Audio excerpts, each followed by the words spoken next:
And aloha, thank you for watching This Is Now. Now today marks 1 month since Hamas carried out its terror attacks in Israel, plunging the region into a bloody conflict. Now Israel's prime minister says Gaza City is encircled with Israeli soldiers operating inside. Skylar Henry reports from Washington, D.C., where family members of some of the 240 hostages being held in Gaza by Hamas are speaking out.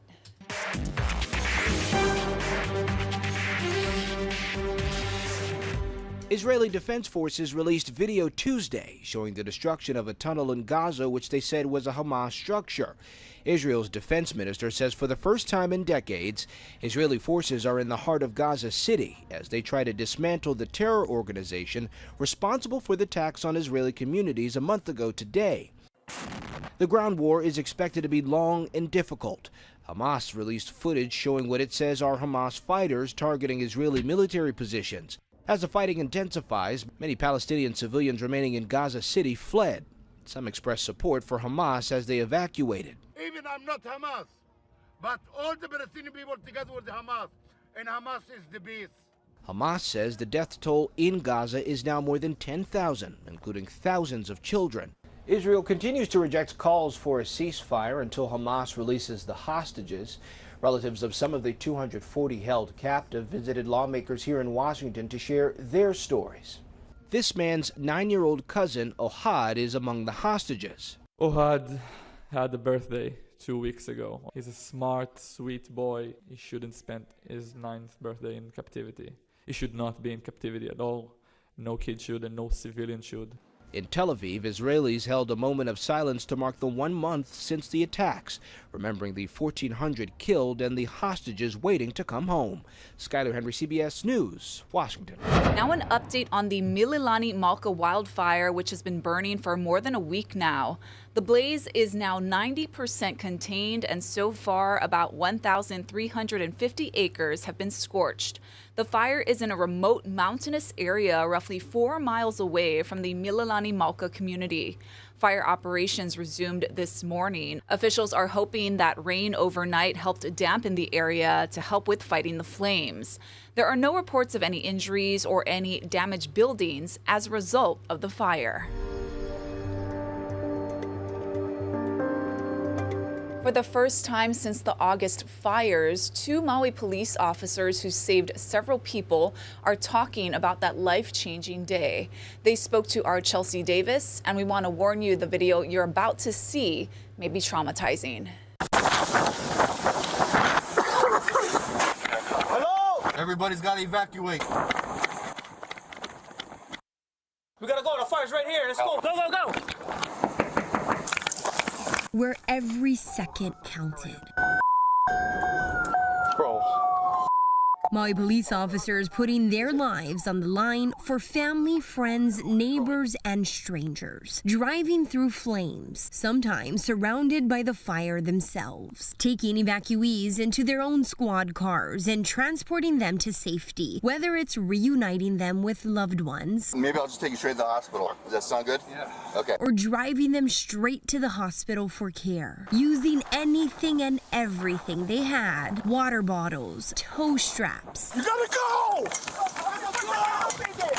Sometimes even their own bodies to break down barriers, all in an effort to try to save as many lives as they could. Officers Kelvin Dawn and Cameron Pupunu are 2 of many Maui police officers who gave it all they had that day. We saw that there were people who were in danger and people who were in trouble. At that point, we We asked our supervisor for approval in order to go and help in Lahaina. Don and Pupunu are assigned to the Wailuku district and were in training all day. When they got out around 4:30 p.m., they knew people in Lahaina needed their help. It's where Officer Pupunu grew up. Nothing was going to stop me from going to Lahaina to help. On their way there, dispatch told them people were trapped in a white minivan near the Territorial Savings Bank. When they got there, everything around them was on fire, but no one was in the van. But something caught their eyes. I could see a light moving in the coffee bean. They were using their phone lights to kind of signal us. So Officer Don ran up to the coffee bean, opened the doors, and just a bunch of people rushed out. Come out, come out, come out. Up until I opened the door, I had no idea that there were actually people inside. All I saw was the light. I was just making sure, just checking within, and because the building seemed like it was about to come down, like it was about to fully ignite. Officers Don and Pupunu were able to get everyone out, approximately 15 people. They and other first responders transported them to safety, but even that turned into a life or death situation. It was hectic. It was hot.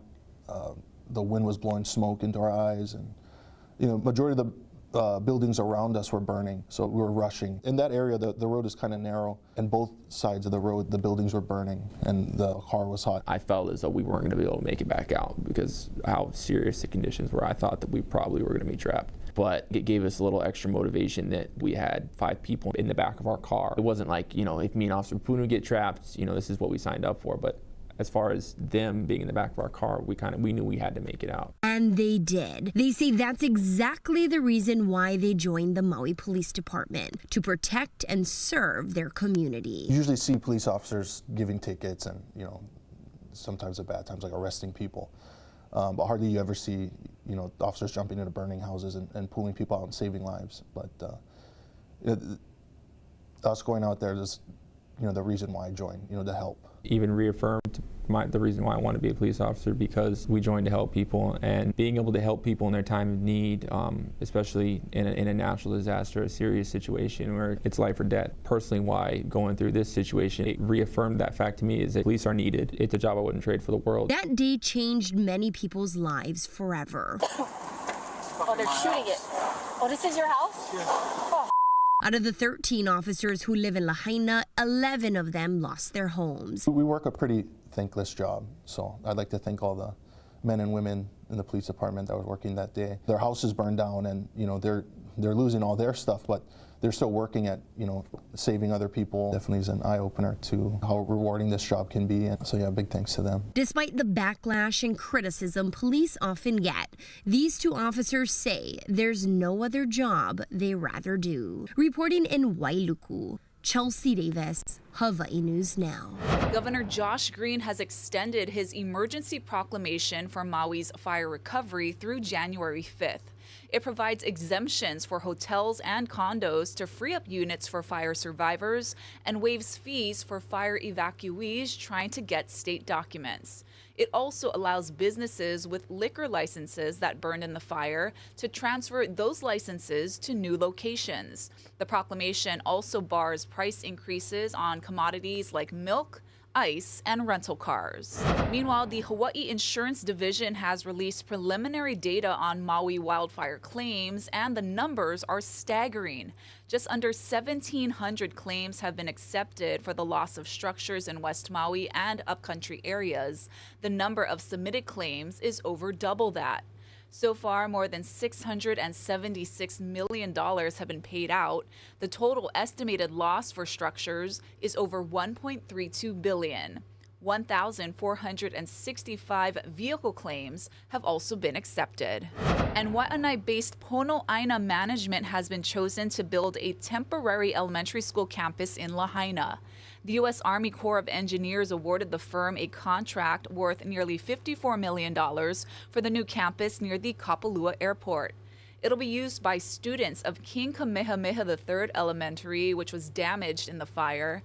It's expected to have enough room for about 600 students and is scheduled to open sometime early next year. An investigation is underway after a student at Makaha Elementary School allegedly stabbed a fellow student with a pair of scissors. It happened just before 2 Monday afternoon. The student remains in police custody. EMS says the 11-year-old boy suffered a stab wound to his upper body and is said to be in serious condition. Police have opened a second-degree attempted murder investigation. Well, it's a sign more charges are likely and the public corruption investigation may be expanding yet again. The prosecutor known for cracking down on government wrongdoings in Honolulu has returned to a familiar place in the federal courthouse. Our chief investigative reporter Lynn Kawano has more. Michael Weed and his team of San Diego assistant U.S. attorneys are back at the grand jury room indicating new charges are possible against current defendants or new arrests are likely. His work is not done yet. Michael Wheat, the special prosecutor assigned in 2015 to investigate wrongdoing by Honolulu leaders, is once again presenting evidence to a federal grand jury panel. That's a tell that something's going on. Mr. Weed only comes to town when there's business to be done. That means there's even more information or allegations of corruption. So it's shocking to me that he's here again. Wheat led the conspiracy and obstruction case against former Honolulu Police Chief Louis Kealoha and his wife, ex-Deputy City Prosecutor Catherine. Both remain in federal prison today. Also convicted in 2019, 2 HPD police officers. Wheat is currently prosecuting former Honolulu City Prosecutor Keith Kaneshiro and a team from an engineering company with political ties. That trial is set for February. Then, in October, Wheat will lead the team in another trial against even more former Honolulu administrators. Ex-city manager Roy Amamiya, ex-corporation counsel Donna Leong, and once the chair of the police commission, Max Sword. That means there's either new charges coming down against somebody, or they're going to be looking at superseding charges for cases that are already filed. One possible case, Catherine Kealoha's former attorney, Kevin Sumida, who testified at her trial in June 2019. Wheat showed the court this video of Sumida allegedly taking a document from the courtroom, then lying about it under oath. The usual 5-year statute of limitations would expire next summer.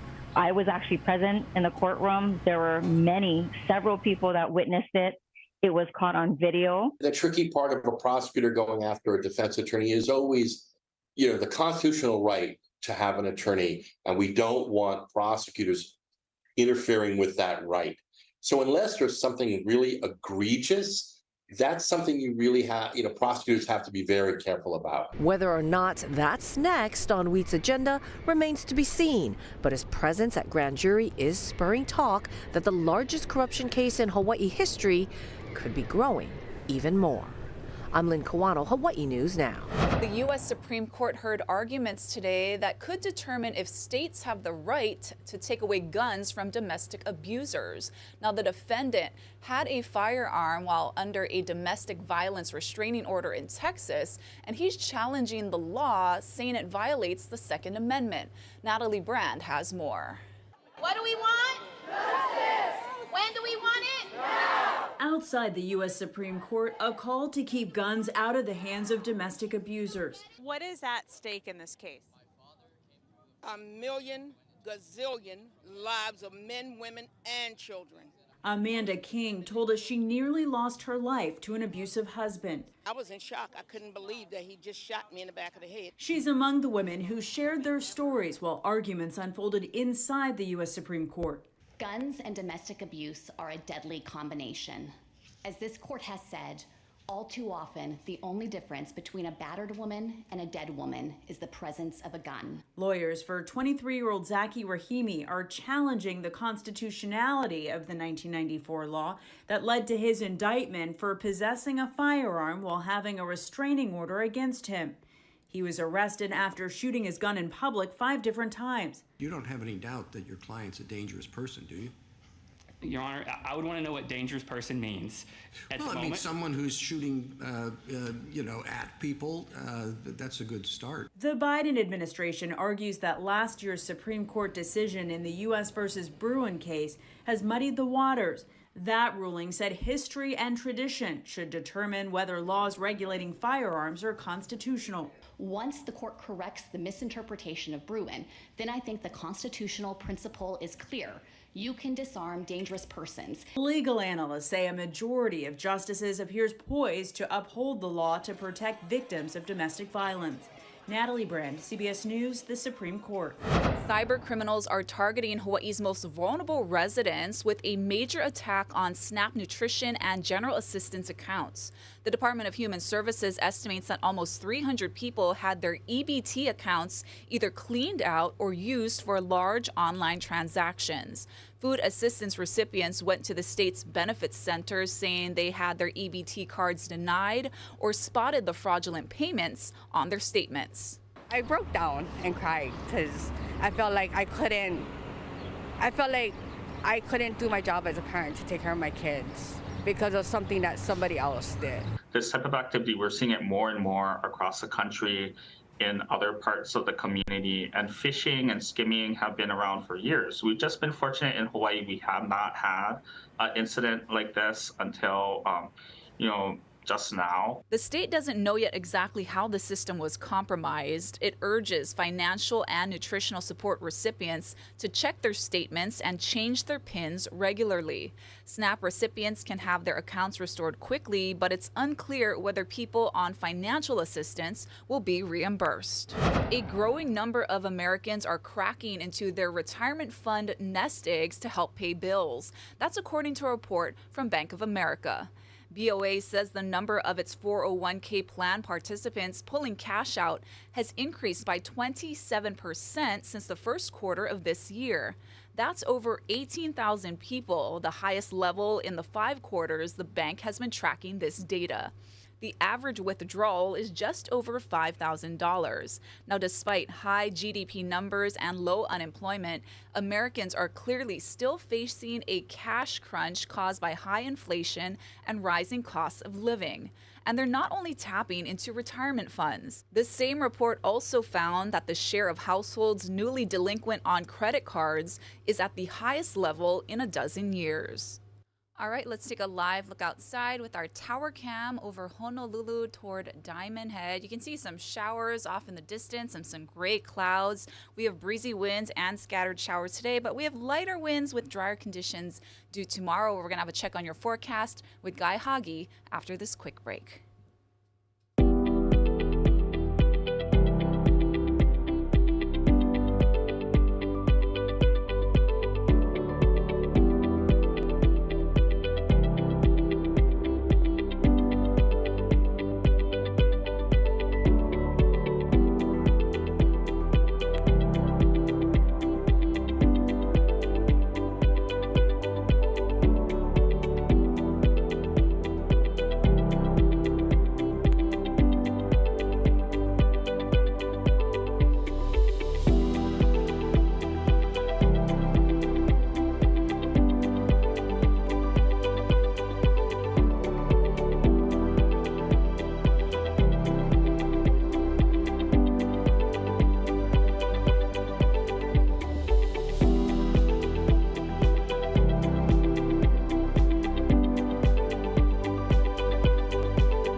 Showers this morning going to help with the drought. We've got anywhere from abnormally dry to extreme drought, level 3, and that's happening for a handful of spots on Hawaii Island as well as over in Maui County. And here on Oahu, we got severe drought for much of the coastline. Over on the windward side, though, just a little bit better because they're seeing showers. And this drought monitor will be updated on Thursday, and hopefully it will show some improvement. But actually, we're expecting drier conditions for the next month or so. So we've got these trade winds blowing in today with some scattered showers, right?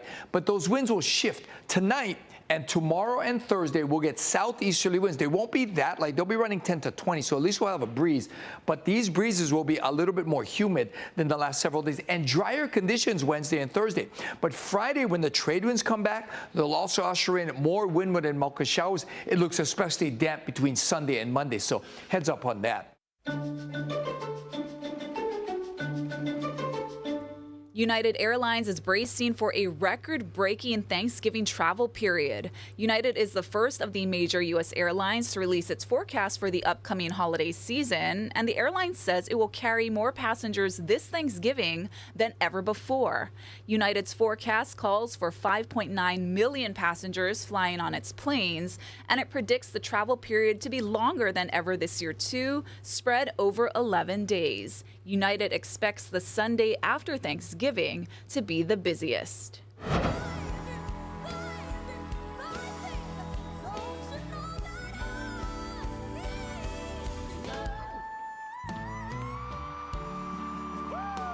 Well, Hawaii girl Kaylee Shimizu continues to impress on NBC's The Voice. The 17-year-old from Eva Beach belted out an incredible rendition of Aretha Franklin's Ain't No Way in last night's three-way knockout round. Before the performance, Shimizu said she never felt ready to sing the song until now. She faced off against two others last night for just one spot to continue with Team Legend. In the end, John Legend chose Kaylee to keep on his team, calling her one of the most gifted vocalists he's ever heard. The Kapi'olani Radiothon for Kids returns today. The event raises money to help Hawaii's keiki who are in dire need of care. Our Casey Lund is at Kapi'olani Medical Center with some easy ways you can help. Yeah, it's already been a really special day here at Kapi'olani Medical Center for Women and Children. And we had a very special moment earlier this morning, just after 7 o'clock. I'm going to take you to that in just a second. First, though, a reminder, you can call 808-951-KIDS. You can text Keiki to 51555 or go to give2, the number 2, kapi'olani.org. There's still a whole other day of giving happening tomorrow on November 8th. But let's take you back to that really special moment that happened, again, just after 7 o'clock this morning. Go ahead. Unveil it.